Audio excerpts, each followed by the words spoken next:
out with in the sense of urgency.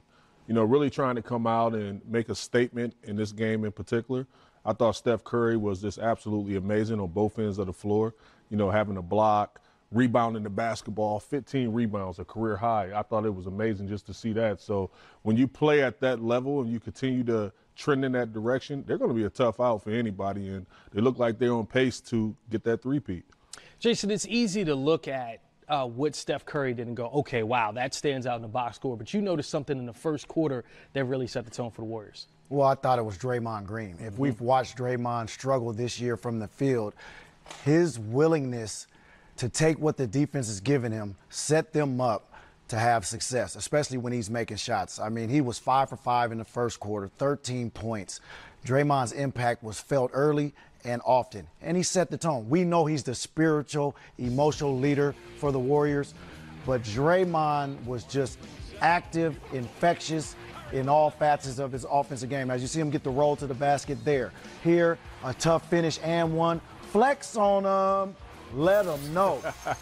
I mean, his impact is great, and the guys feed off of it. Guys like Steph and Clay.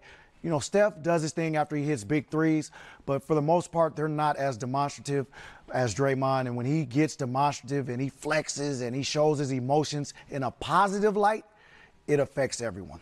We're waiting to hear from the Clippers and the Warriors. As soon as they hit the podium, we will bring you that sound. Okay, so you were with Golden State when they first started building this particular team that is now a dynasty. What have you seen in their growth, especially seeing where they are now? Well, I think anytime you look at the Warriors, you just talk about the excitement and how they play. It started with Steph Curry. I was out right as Klay Thompson was coming in, and that's where the start of the Splash Brothers began. But I think what Jet just said is Draymond brings another element. He brings an emotional leadership. He brings a defensive mindset and disposition to their team. I think one of the big keys tonight is you see DeMarcus Cousins get his first playoff game. And although he fouled out 9 points, 9 rebounds, he's a guy that's going to get his experience as they go along. And you just add another dimension, another offensive leader to that team. And as the playoffs rolls, he's going to have a bigger impact. Well, you say offensive leader, but I think the key term in there that you mentioned a couple of times, defensively, looking at the Golden State Warriors. After the All-Star break, they were 7th in the league in defensive rating. Last year, we saw them kind of coast during the regular season on defense, just sitting at 10th or 11th in that category. Then they get to the playoffs, and they were absolute monsters, first in defensive rating. Do you see them flipping that switch now, Karan? Because that's what it seems like is happening. That's exactly what's happening. And it's a certain group of guys, and you have to be very familiar with one another to be able to do that.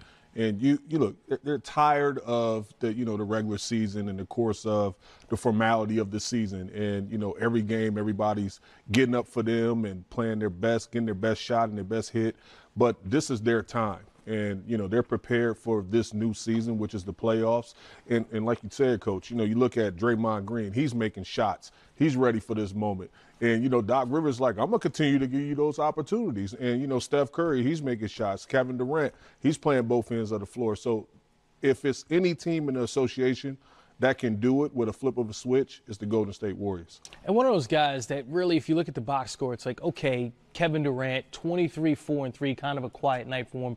But if you watch the game, that's not the case. I mean, he seemed to be bringing a lot of energy and a lot of bravado. I think the team as a whole showed that energy. And if you look at historically, since the Splash Dynasty has come upon us, they're 15-1 since 2014 in opening games in the playoffs.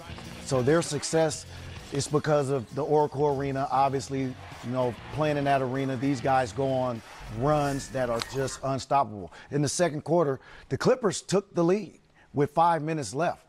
But about 2 minutes later, they were down double digits. And that's all because of the impact, the energy in that arena, the ability to make shots from the three-point range efficiently. And they put so much pressure on your offense. People think it's your defense. It's your offense. When they hit 2 or 3 threes in a row, it puts a lot of pressure on you to come back on the other end and score. And as you know, there is no 9-point play. There is no 10-point play. Not in this league. Not in this league. And so it's a lot of pressure that they're putting on you on the offensive end. Karan, late in the game, we saw Kevin Durant make another really good offensive play, get out on the break, and Patrick Beverley, try to block shot. It got a bit physical between those two guys. Look, we know the history of Beverley and Russell Westbrook, the injury that really changed the course a little bit for OKC. What'd you see on this play between these two? I mean, it was throughout the game, Patrick Beverley giving up a foot, but trying to bring that energy defensively for the Clippers. Look, I see somebody trying to give their best, their body and their soul to a series and try to disturb the momentum of the Golden State Warriors. But you know what? No matter what, it's not going to happen. And look, whatever it is, it's going to happen. But I love the heart of Beverly. Look, he's a competitor, and you have to appreciate that. I know, Coach, I'm pretty sure that you'll love to coach a guy like that and have someone on your team, and you got a ton of guys on your team like that competes at a high level night in and night out on a consistent basis, and that's what you want. That's why you in that space, because the competitors come out and play at a high level.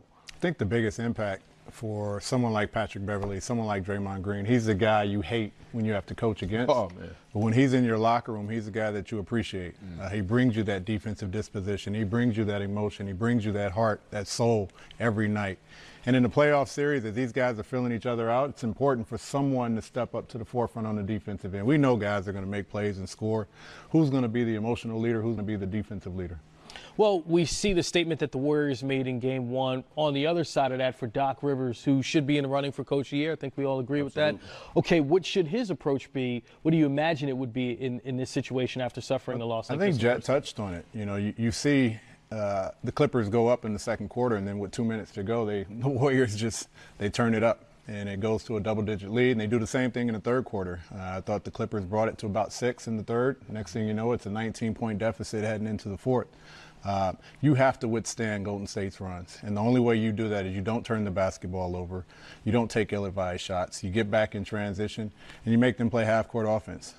It's going to be a tough night, however you put it, but you have to put yourself in the best position, and by doing so, you have to take care of your offensive opportunities. Offensive opportunities.